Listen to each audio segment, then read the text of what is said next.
Hello everybody, today we have some unboxing, some special goodies. We have the Nightlight mounting bracket for the Dich lighting. This is specific to the Chevy Colorado 15 years through the 22 years. Inside the box you're going to get the mounting bolt. You're going to get the two metal brackets and then a thank you guide. Just shows you different options that the kit itself has. On the back here you can see I want to get one of these towards the roof of my vehicle at some point. So yeah, we have the metal bracket here. It's pretty stuff. It's pretty solid, pretty hefty. Doesn't bend. It's pretty solid. And, yeah. And second one for the left and right side.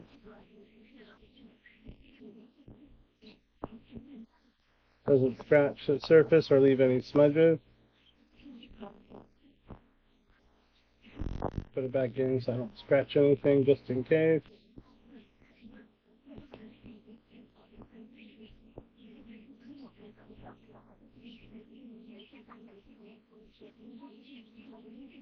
You can see the feet in the background there. That's my wife. She was here to help with the project.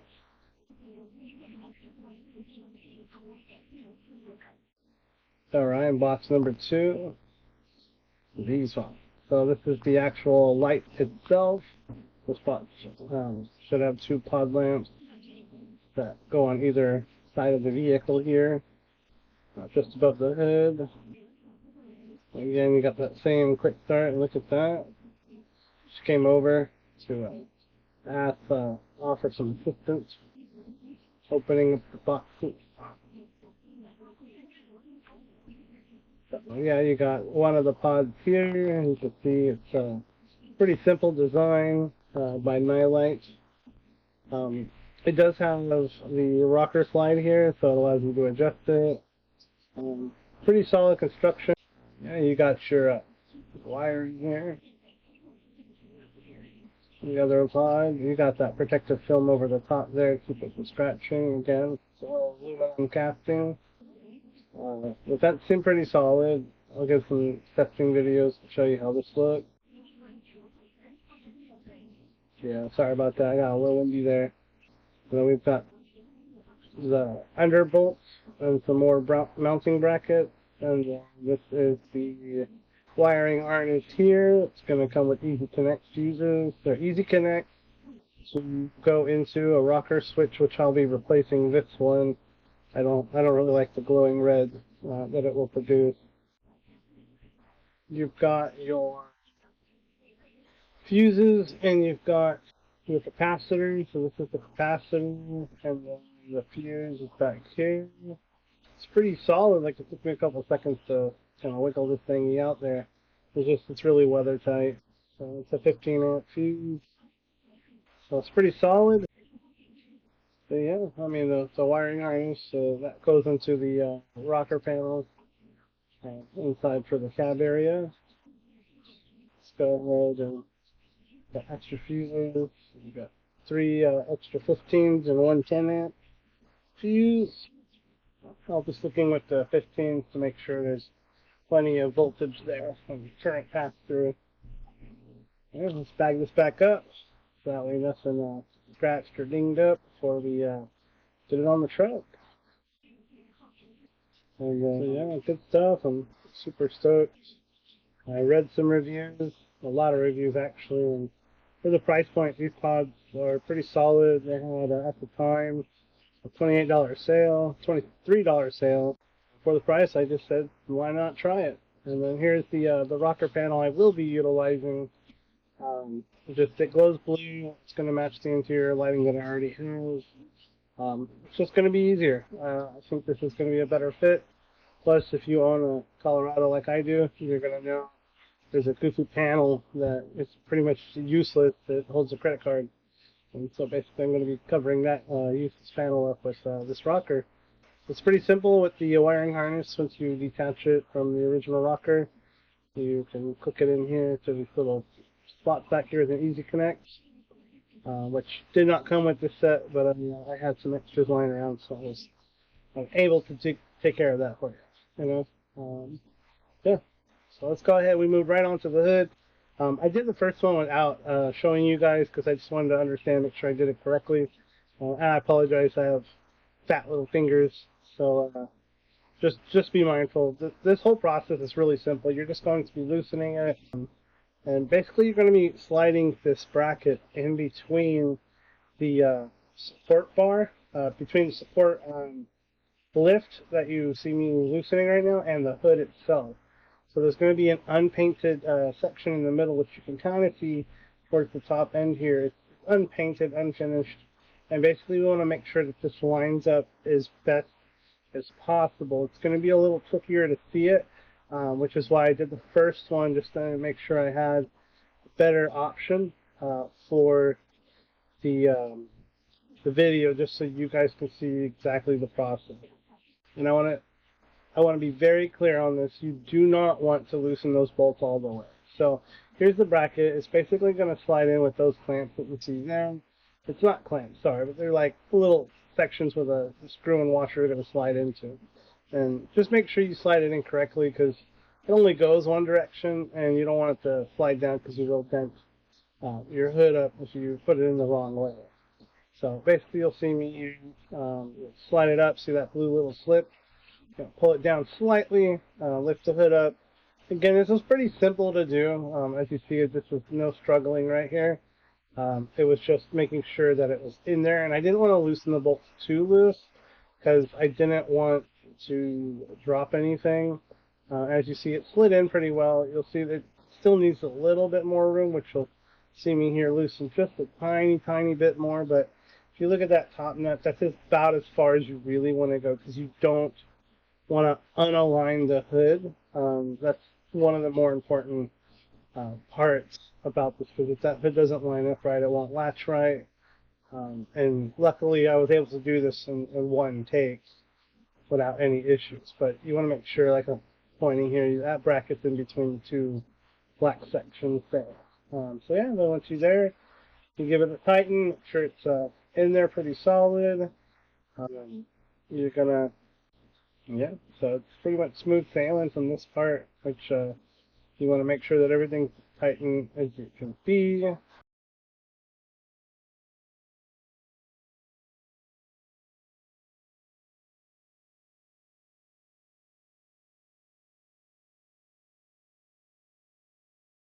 I made it to where it wasn't going to tighten any further, and then I gave it a little more tighten once I've gotten it to the point where it was good. So, all right, and then these are pretty solid. Nothing's going to go anywhere, and you'll see me give a little tug test here. And yeah, and this is what I mean by you want to make sure that those lines are still true to the factory line. Doesn't that look sweet right there? It's a clean line out there. And I apologize, the truck is real dirty. I have not gone to a car wash in a couple of weeks here, but yeah, I guess the sunlight here doesn't show it too well. But there you go, there's the dirt. Yeah, I really like these brackets, so I'm really stoked. And then yes, this is in order of how I did it. I just wanted to kind of give you a rundown of how these bolts and brackets should be mounted. So you want to have, I chose to use a shorter bolt, which in retrospect I probably should have used a longer one. It would have made this next step pretty easier. But this is the bolt that goes into the back of the lighting. You want to have the washer closest to the bracket, and then the tight lock nut in between the bolts. So that way when you tighten it, it catches and keeps it more secure. Otherwise it's going to rock back and forth how you see that. So I just kind of want to give you a quick show of this. Like I said, the bolt that I'm holding currently, there is two of those. There's a long and a short one. I chose to use the short one just because I felt like it was going to be easier and less bolt hanging out from the bottom. But I probably should use a longer one just because of the fitment restraints that you have with it. And then this is what I'm referring to. So it was kind of hard to get it in there. You do not have a lot of wiggle room. Yes, the hood is up. And yeah, and I ended up finishing up this with a crescent wrench. I just put it in there and I just kept turning it until I got it tight enough. And then I adjusted it with the angle lighting And look at that cool little dragon in the windshield there. It's our Halloween decoration we put up every year. And apologize, we jumped ahead because it got a little late. Wife was getting hungry. So we went out, grabbed some dinner, and then came back, and here you go, sunny California, not so sunny. And then, yeah, so it's a little dark. Oh, there you go. There's that dragon I was telling you about. But, you know, the only thing I did here was from the original, I put the easy connectors onto it and some electrical tape to keep it solid. So here you go. Sorry, it's the next day. I ran the easy connectors, more electrical tape just to kind of hold it in place. And then connected it to the other one, ran it through, zip tied it up here to the sidewall. And then I ran the positive and negative terminals directly to the battery output there.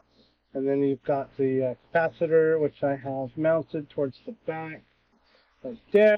And you ran it to the sidewall here, which it's hard to see, but it's just foam. I didn't realize it was going to be as easy as it is here. But you can see here, it just kind of runs through the door jamb there with some foam padding in the back there. So that's pretty solid. So I didn't have to drill anything in the pad. So all you Colorado users, just put a little wire rack there and pull it through. It's easy as pie. And then I'm going to end up running it right into the side there, which you can see now. I did pop it out and then connected it in with the switches that I want to utilize. I used the Dremel to kind of chop through it. Yeah. Here's just a test of my neighborhood with my simple running lights and my headlights on. And no, that's not a crack there. I've got a couple of people asking me already. That is for sure a water spot. My stupid self decided to wiper it as I went to that corner there. And then when I hit record, I couldn't see it because it was down low, but my camera clearly picked it up here. So they lowered the dragon. So anyway, so we're going down the block. This is my normal headlights that you would see. You can kind of get a better view right here of how I normally would see. And of course, I'm not going to be running these lights all the time, but wow. Look how much brighter those pods are. And again, this is mounted right above my passenger seat on the dash there. So it's not showing the true light on the hood, but it is showing you the brightness, how much brighter it really is. As we come up to the end of this block here, you could physically see on this two-story house on the right how much brighter these lights are compared to the last clip where I turned the same corner here. So wow, look at that. That's a huge difference in brightness.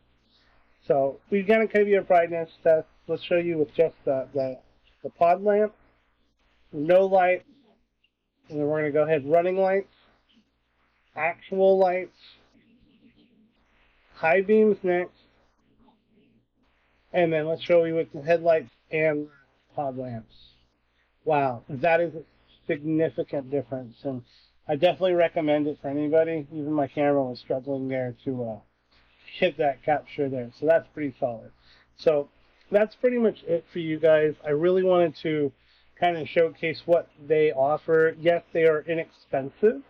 I do like them. The pod lamps at the time, I believe, were $23 with some change, originally like $40 or $39. And then the brackets are also from Nightlight as well. They were, I believe, $15.99 on sale from $19, so that's pretty solid. And then you have the toggle switch, which is a three rocker toggle switch. The goal is to run 3 auxiliary lights to it. I might end up only being able to use 2 of them. That section that I mounted in there has a little bit of restriction of space on the back side, so I might have to do something else there. But I'm not 100% positive. I might just cover up that little toggle that I removed. It's hard to see it in the video, but there's only 2 rockers on there. I removed one of them just so it would slide into that proper spot.